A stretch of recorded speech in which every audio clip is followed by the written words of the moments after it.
Good morning guys! So welcome ulit sa ating Plant Convergence 5 dito sa Quezon Memorial Circle. And for this video naman, yung gagawin naman natin ay i-feature natin yung mga iba't ibang mga plants na participants sa plant competition. So I think there are different categories. May mga philodendrons, mga variegated plants, and mga snake plants. And then aside from that, meron din tayong mga overall na competition. So bali lahat ng mga categories pwede silang sumama ulit para dun sa overall competition. So, our first na makikita dito ay ang ating napakagandang caramel marbles. Feature lang natin sila dito guys, yung mga iba't ibang mga participants dito sa ating plant competition. So, this is of course our caramel marble na grabe talaga yung ganda in terms of size guys.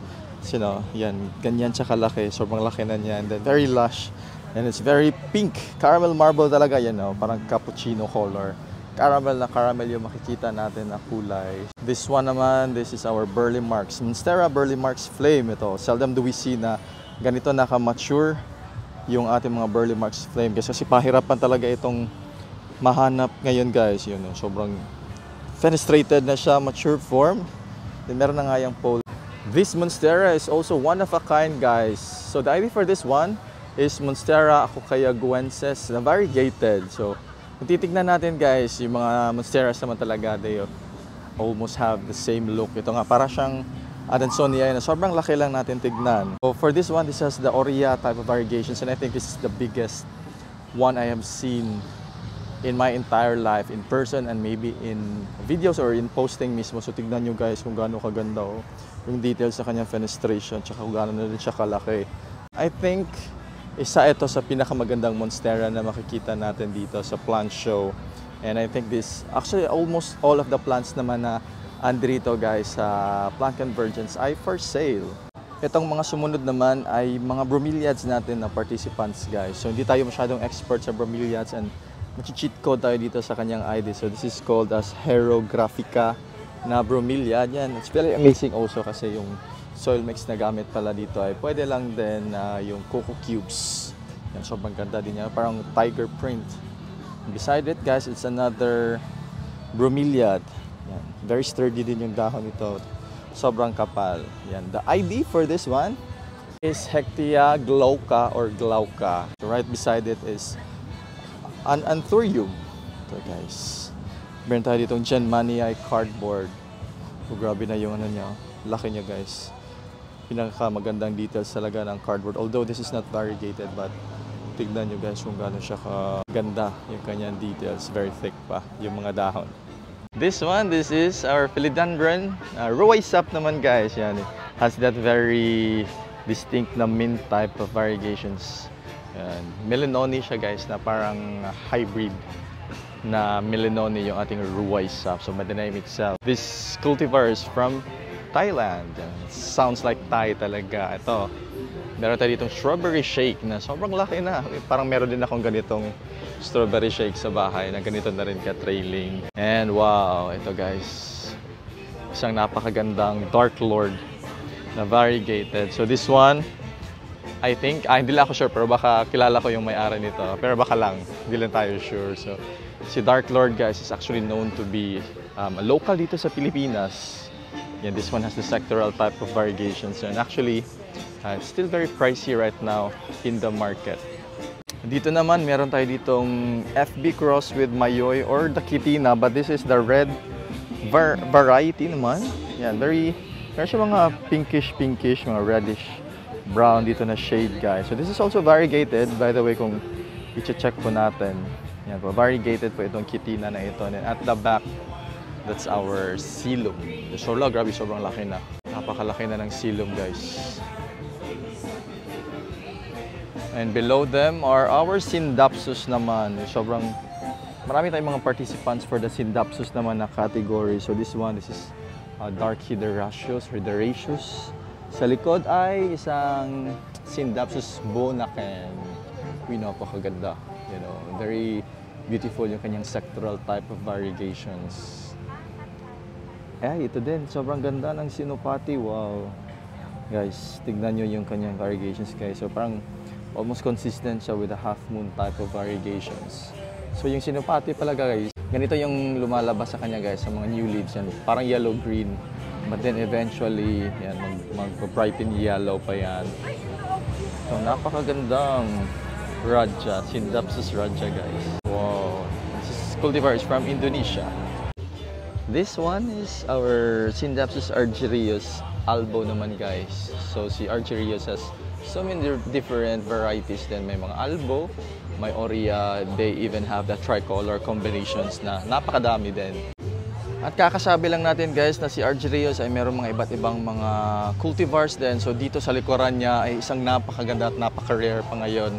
So mga Scindapsus ay ang ating argyrius tricolor. For the specific na argyrius tricolor, this one has the aurea and the albo. So tignan nyo kung gaano kaganda yung details yan guys. So especially with the combination of the marble na white, marble na aurea, and the green portions, yun napakaganda. One of the most beautiful argyrius tricolor I've ever seen in my entire life. Yeah. Ito ay ang ating Jungjungbui naman. So take note nyo guys, parang similar siya doon sa Bonaken na nandito lang sa kanyang tabi.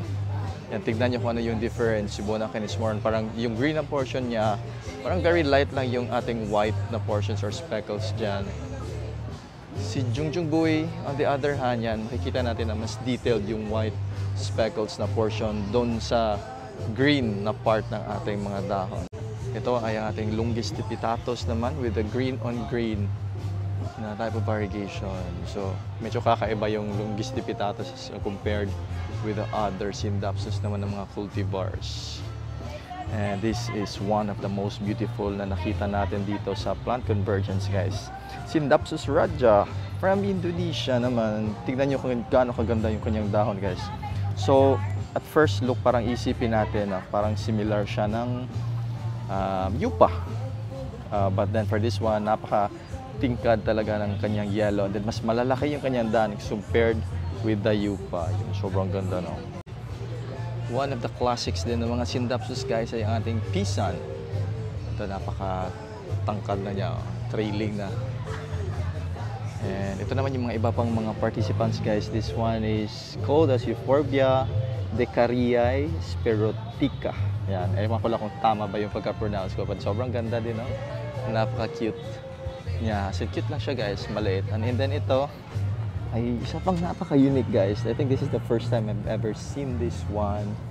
Ano bang genome ito? Hindi lang ako sure, but we'll try to read the ID of this one. It's called Alocaste Honiae. Ewan ko guys, just ko. Para magkakamali-mali tayo dito sa ID with this plant. At ito naman guys, yung pinakamalaking Melanocrysum na nakita ko sa buong buhay ko. Guys, as in grabe. Sobrang laki talaga. Mahirap lang gawa ng comparison pero grabe yung laki niya guys. Kung dito siguro i-estimate ko dito nasa mga almost 4 feet na yung leaf size niyan. And it's still growing yan. Meron na nga yung inflorescence na makikita natin. Ito ay another Tomatophyllum stenolobum na variegated. Uy, napakaganda. Very contrast talaga yung dark green na base na color ng dahon natin with the aurea variegations. And ito naman yung sa mga Sansevieria group. Hindi na tayo masyadong expert with this one guys. But this one, this is a variegated Sansevieria lauranus. Yan, I hope I got the ID correct guys. Gusto ko din sana mag-explore ng mga Sansevierias guys. But wala pa ako masyadong experience. So maybe mag-umpisa muna tayo sa mga medyo budget meal muna ng mga Sansevierias. Yan, this is isang sikat din known na cultivar guys. Variegated banana ng Sansevieria. Yun, napakaganda no? This one has the sectoral type of variegations then. And another Sansevieria. This is Bella White Var. Ito naman guys. Yeah, I think this is another snake plant. Sana hindi ako nagkakamali guys. Kasi hindi talaga ako masyadong expert with this one. But the idea is a black castle. So pwede nyo na lang akong i-correct kung tama. Pero I think kakilala ko yung may-ari nito kasi na-introduce natin ito yesterday. Another Sansevieria. This is the blue clone, Saphroticosa, variegated. Makaganda din no, ng details. Grabe, ang hirap kaya siguro i-packing ng mga Sansevierias guys. And this one, I think medyo pointy talaga yung tip ng dahon. For this Snow White natin na Sansevieria, This is, by the way guys, ang mga variegated ito ng mga varieties na ng mga Sansevierias. Kaya when we talk about the pricing, ay medyo pricey din po sila. Or silver crown pala na variegated. And for this one guys, I will just be posting the correct ID kasi nakalimutan ko din yung ID nito, pero ito yung isa sa mga pricey natin ng mga variety na ganito guys. This one is a Stevensonii naman guys, Zamia Stevensonii.